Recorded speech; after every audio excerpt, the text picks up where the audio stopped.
Hello,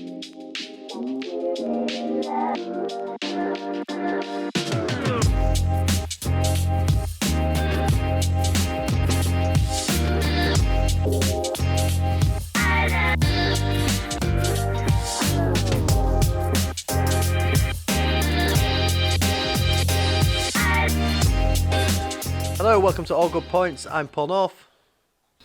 I'm George McBride. George, have you missed me? I have missed you, Paul. How have you been? I've been okay, thanks, mate. Sorry, I was ill and all sorts, but it's nice to be back chatting to you on another day in which some massive thing has happened. Maybe it's whenever I do it that big news happens. Because there's been some good news in the past it's all about you, Paul. Cannabis reform is all about me. This is huge news today. So let's get right into it, because I think there's quite a lot to talk about here. So Curaleaf, this broke last night, didn't it? It was late last night, Tuesday night. Yeah. Curaleaf have bought the EMAC, right? So Curaleaf have bought EMAC, and I'll just sort of read off some main things from their press release. So Curaleaf to enter European cannabis market with acquisition of EMAC Life Sciences Limited, Europe's leading independent cannabis company. The purchase of this was something like 280 million, wasn't it, George? It was a pretty significant deal. And this is similar to the story that we talked about maybe a month ago, the Tilray Aleafia type thing. They'd kind of entered the European space, hadn't they, and kind of made a big move into Europe. But Tilray Afria, sorry, I get Afria and Aleafia mixed up. But yeah, this is huge, isn't it? 280 million, massive purchase. Sends another big signal that a lot of these North American companies are kind of looking to Europe and seeing Europe as a key marketplace. So yeah, what was your kind of take on it when you saw it break last night? Really interesting from a load of different perspectives. So I know some of the founders at EMAC quite well, and they've been doing good stuff these last few years, and everyone's kind of been watching them to see what they would do. There were a few different opportunities, rumours floating around, whether they were going to list on the London Stock Exchange, and now this acquisition. I think there's a load of different dimensions to it. One interesting thing is the valuation. This is a benchmark now of quite a high valuation, so there are significant, North American businesses who are obviously taking a view that the European market is going to grow and is worth a considerable amount. So I think there are a lot of other companies out there who will be happy to see this and use this as a sort of valuation benchmark. So then that also fuels the potential that this could lead to another kind of flurry of corporate activity, listings, acquisitions, all at potentially quite high prices, which is good in some respects. It's money flowing into the industry, which should help with reform efforts, but it's also the potential that things could get a bit silly like they did last time. Yeah, we don't want silliness. When you say last time, you're referring to the Canadian evaluations, which were way over evaluated and led to a whole range of disturbance on the market and pretty disastrous. And actually, that is a similar group of people to the people who founded EMAC, involved in one of those deals that was the kind of benchmark of silliness in the last boom in 2018. I don't know if you're aware of that one. Yeah, no, I don't know loads. As in the characters that were involved?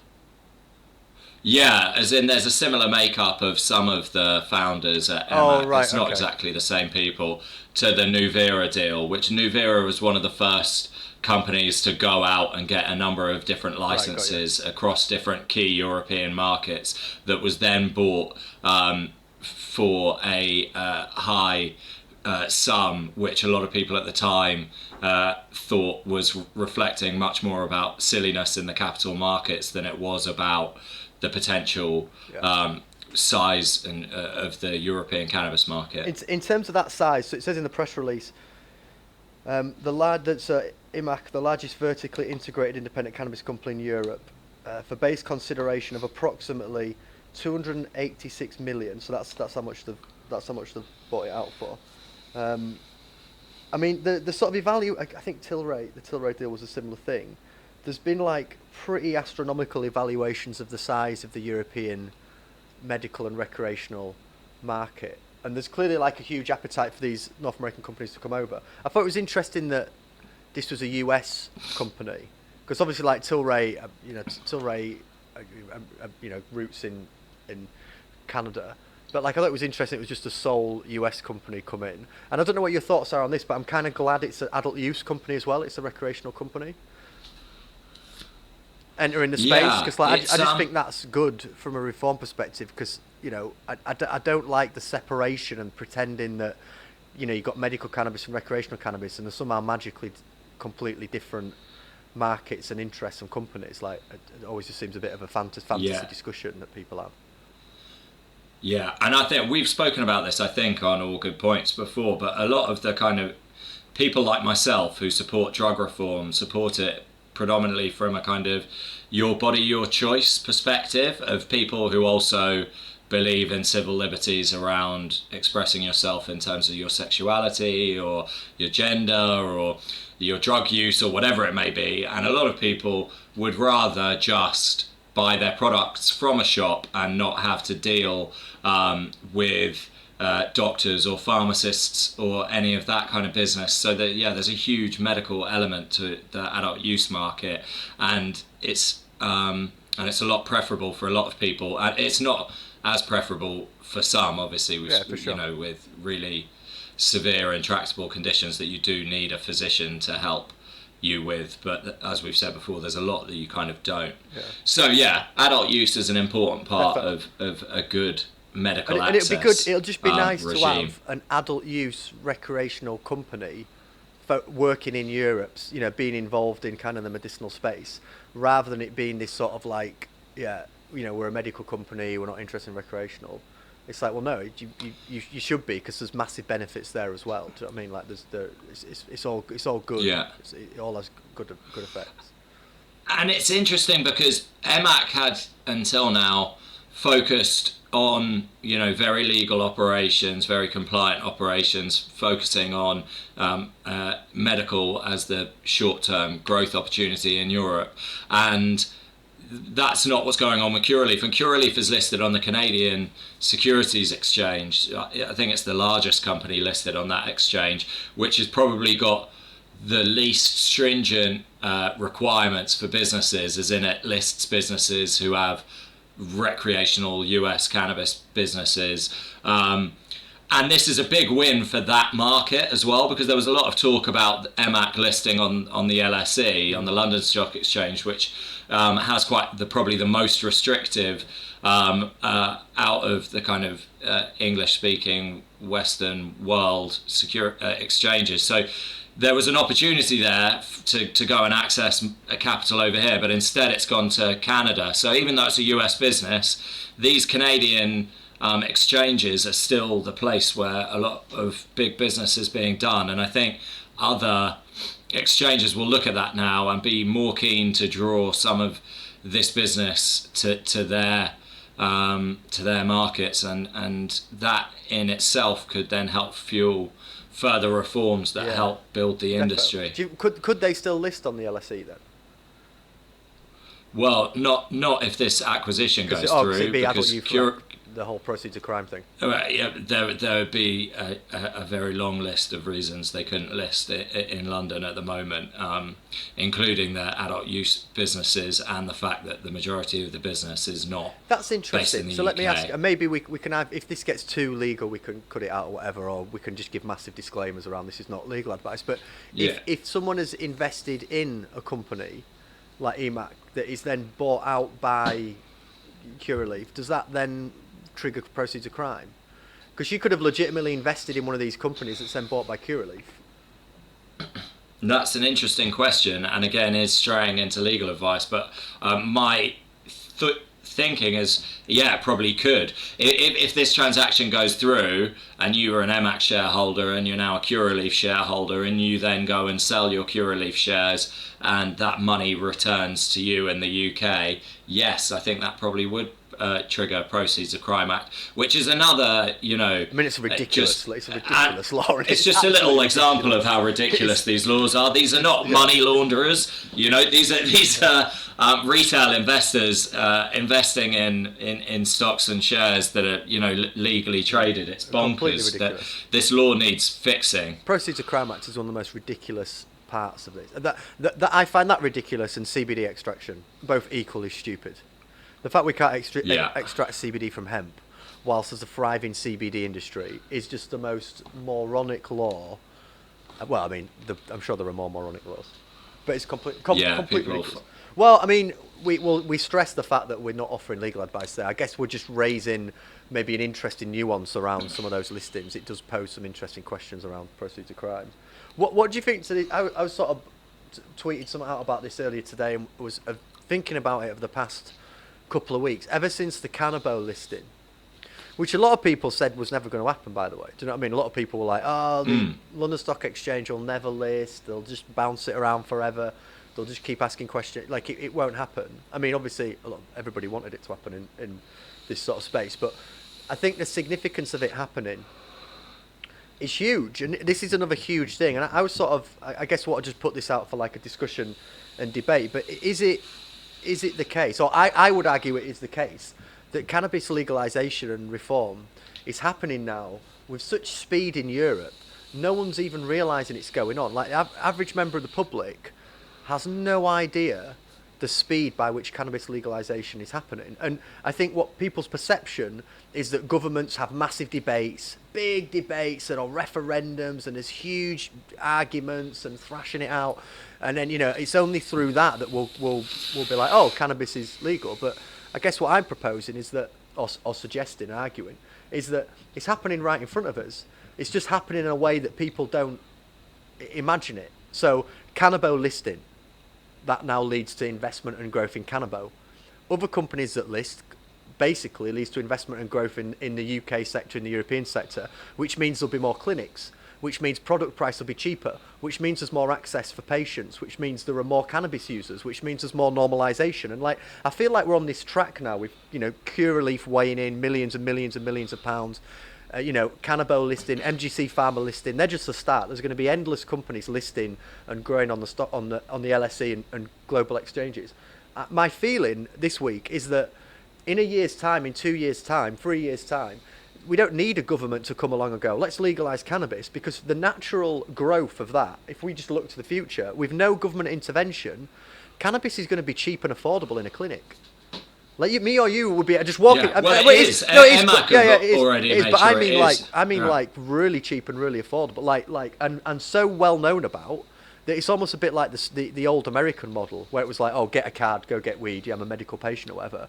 There's no reason why the private model, the clinical private clinic model, can't just have so much investment and growth and innovation that it's just so widely accessible that cannabis is legal.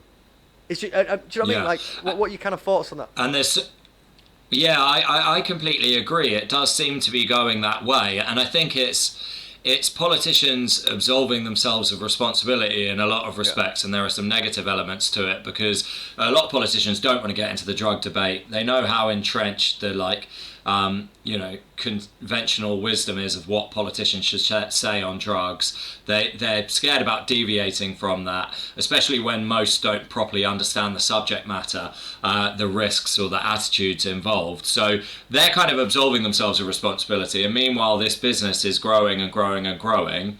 And then that will create the pressure, like you say, for further incremental changes. Things like the CAN card have massive impact on that kind of incremental reform. If we see things like GPs being allowed to prescribe cannabis, that would lead to a huge boom in the private clinic market. If we see that extraction rule that you talked about being changed, that would lead to a huge amount more farmers cultivating hemp, which is just cannabis, around the UK and using the flowers. And then these things could grow and grow to the point where, as you say, cannabis is almost legal. You know, there's almost no policing of it. There's almost ubiquitous access, and yet there's never been a public debate, and there's never been a chance for people to build the system in the way they want it to be built, as opposed to just this kind of snowballing momentum that's being created by industry and by activists Yeah.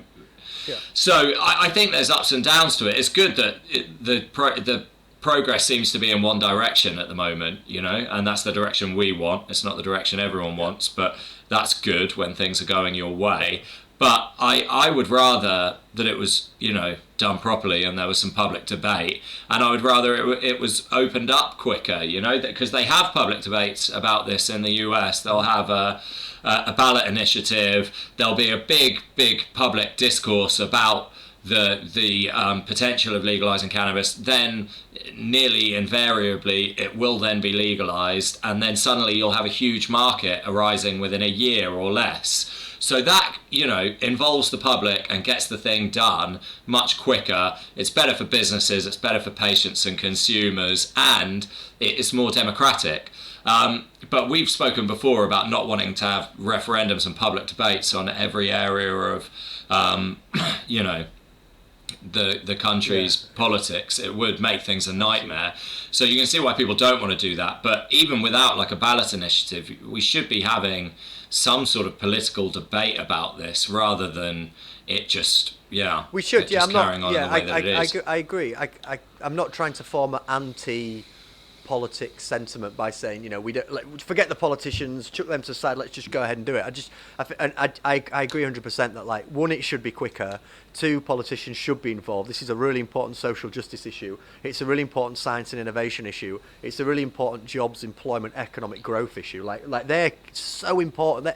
They're like the political hot potatoes. Government should be all over cannabis reform. But I think you highlighted something I've experienced in speaking to politicians for years, is that there is reluctance there because of the morality of the issue.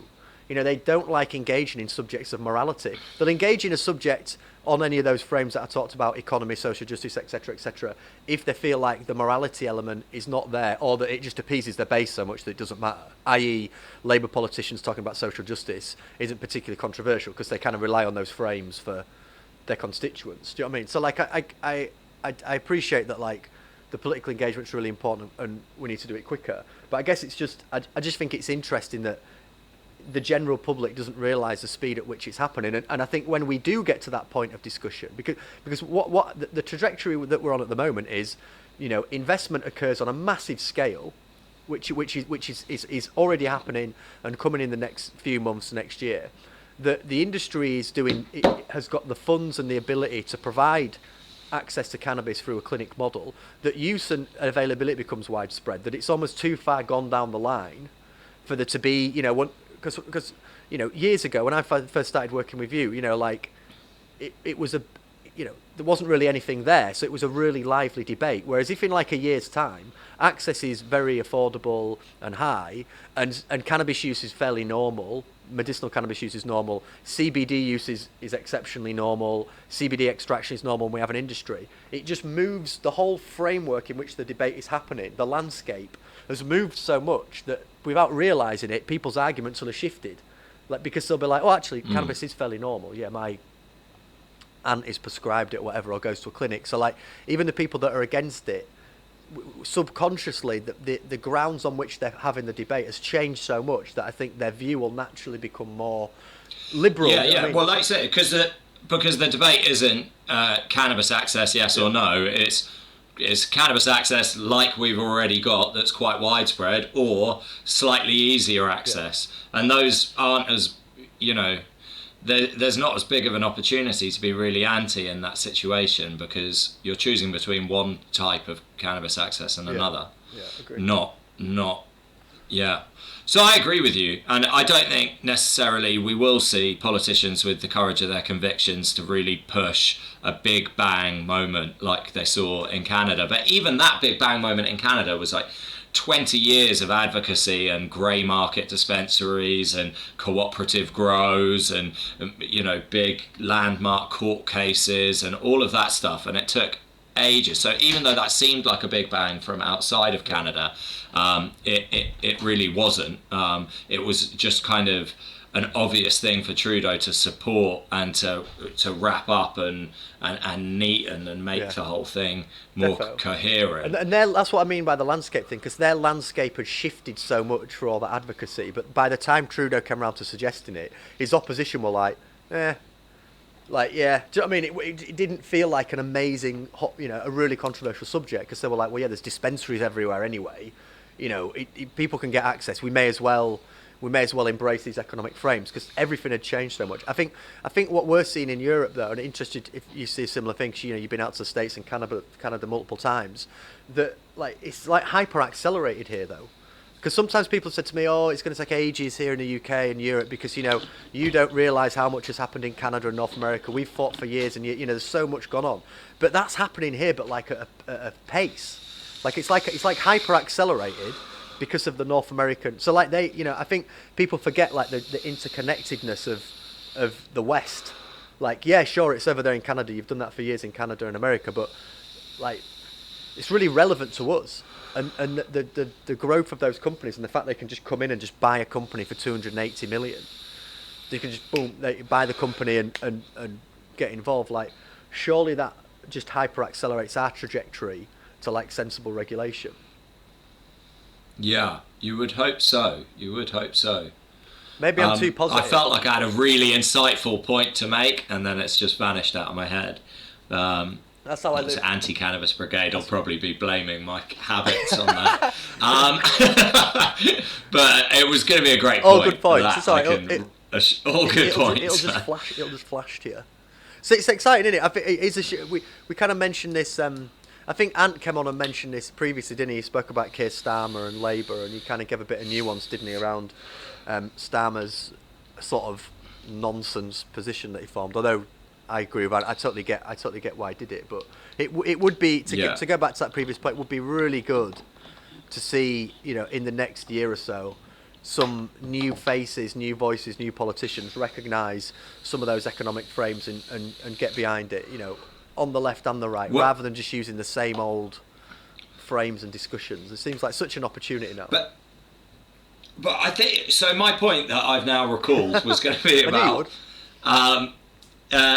I mentioned earlier, so people wanting to absolve themselves from being the one who is responsible for a decision, which is a common trope in politics. And in the US, they have a lot of states with a lot more direct democracy, which have made that possible, so that it's a vote and that's done and they have to do it. So the politicians are just following the will of the public and they go along with it.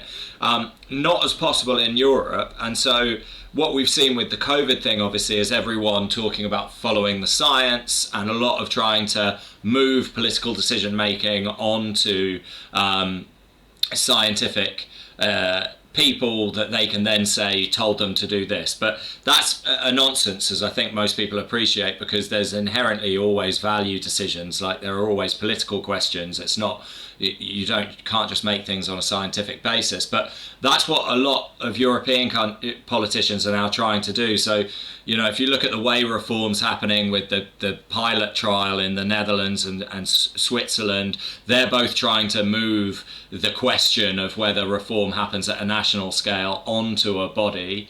And then a lot of the decisions about how cannabis is being reformed in the UK is being moved to non-governmental organisations like, well, let's let the London Stock Exchange figure out the rules that they want for this, and moving decisions off to different bodies and trying to absolve responsibility. Yeah. So I think that's, a theme in what's going on.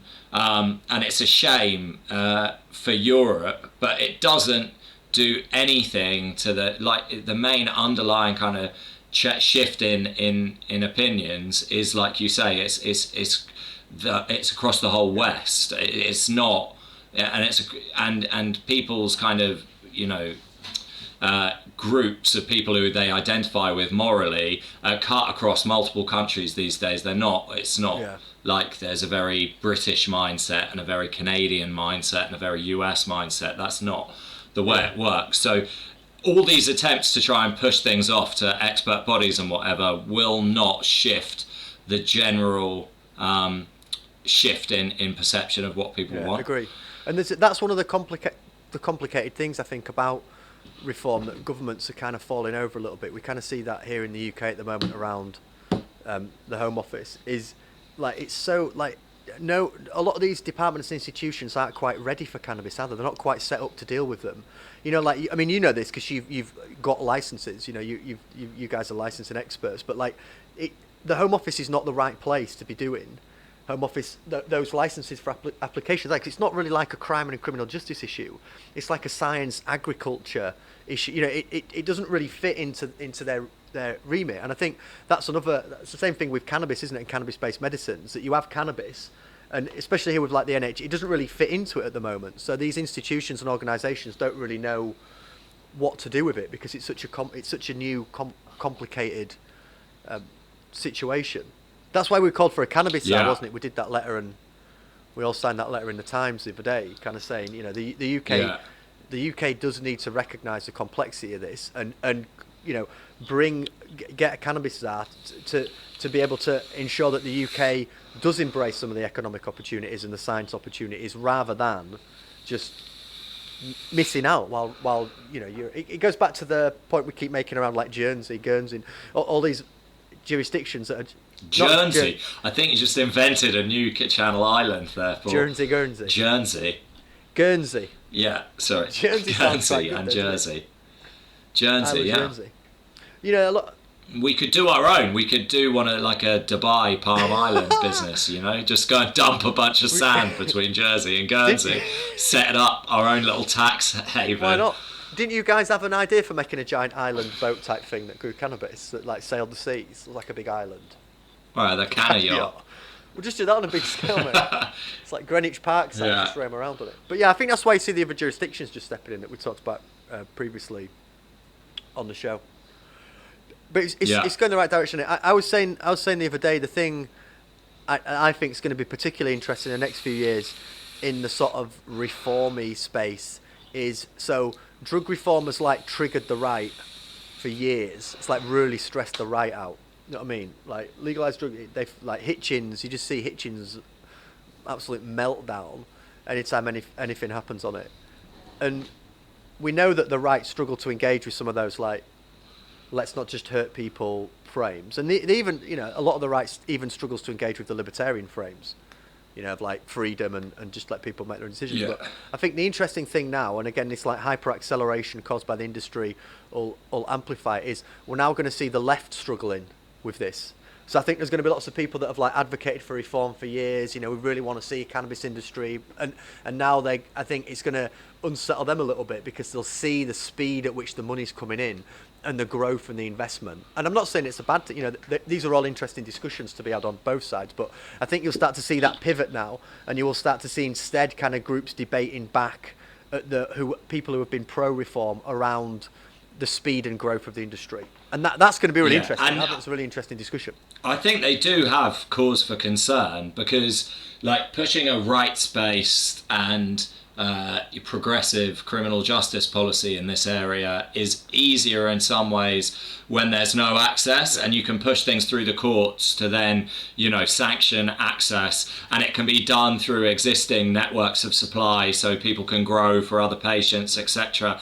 But all of those kind of go to the side once there is some legal access scheme, and then the quicker and bigger that the industry gets, the harder it is to then come in and push quite a left-wing model as the solution, because there's already an entrenched business interest who has an interest in this being a commercial activity and not something that should be just decriminalized and not legalized. You know, so that decriminalize, don't legalize argument, I think gets harder every day this industry grows. I do think that's an issue. If that's what you want, is, you know, well, it becomes no commercial activity. In my head, and correct me if I'm off the point here, but like in my head, it becomes kind of like right-wing people that are pro-reform would, one, most like it to be sold by the industry, followed by government if they had to pick, then followed by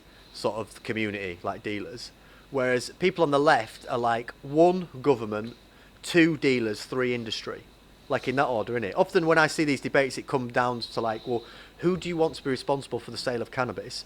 And the left-wing public health crowd are like government, and the right-wing crowd are like business. But then if you're like, okay, well, if you can't get either of those, what do you like? what's the next best thing. And I think people on the right would be like, well, okay, well, if it has to be state run but through businesses, fine, not ideal. Whereas I think people on the left generally want, they're like, well, just anything but the industry. Do you know what I mean? Like, that's why they go, they're like, decriminalisation's fine. Just decrim's fine.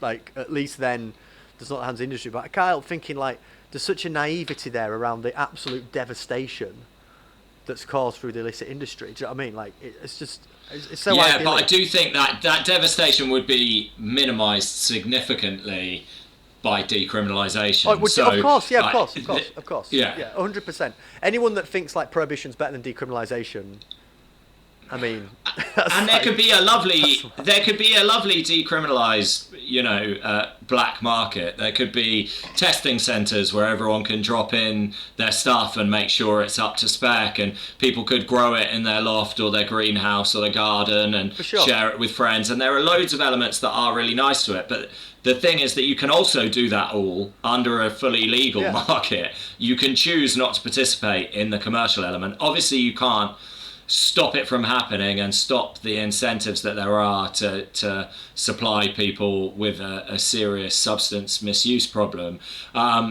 So, it's about what you want at the end of the day, and what you want is about what you believe, and it's not the same for everyone. Oh no, that's why it's such a complicated debate and discussion, is it? Because whenever I'm doing a few lectures on this in the past few months, and I almost say that, just how you framed it there, that ultimately drug reform is about what you believe. It ends up being like, it's just the way you want to see the world. It's just what you want to see around you. Do you know what I mean? It just reveals things about ourselves that we kind of want to see in the world. But the diversity of people's view of that makes it quite complicated.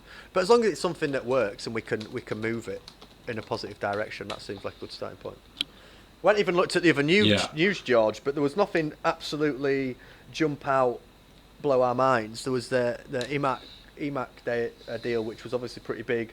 Virginia legalised adult use. We mentioned that the other week that they were voting on it. That's big. Yeah, first proper deep south country to go fully. So that's a big shift again in terms of how we look at this from traditional right-left political lens. There's big pharmaceutical company in Germany entering the cannabis market, which is, potentially giving credence to a lot of people's views that European medical growth is going to eventually kind of be subsumed into the pharmaceutical industry, and there won't be the kind of parallel cannabis market that you see in North America, that this will very much just become a part of the pharmacopoeia of large pharmaceutical companies. So that's really interesting. What do you think to that? Is that legit? Can you see that playing out?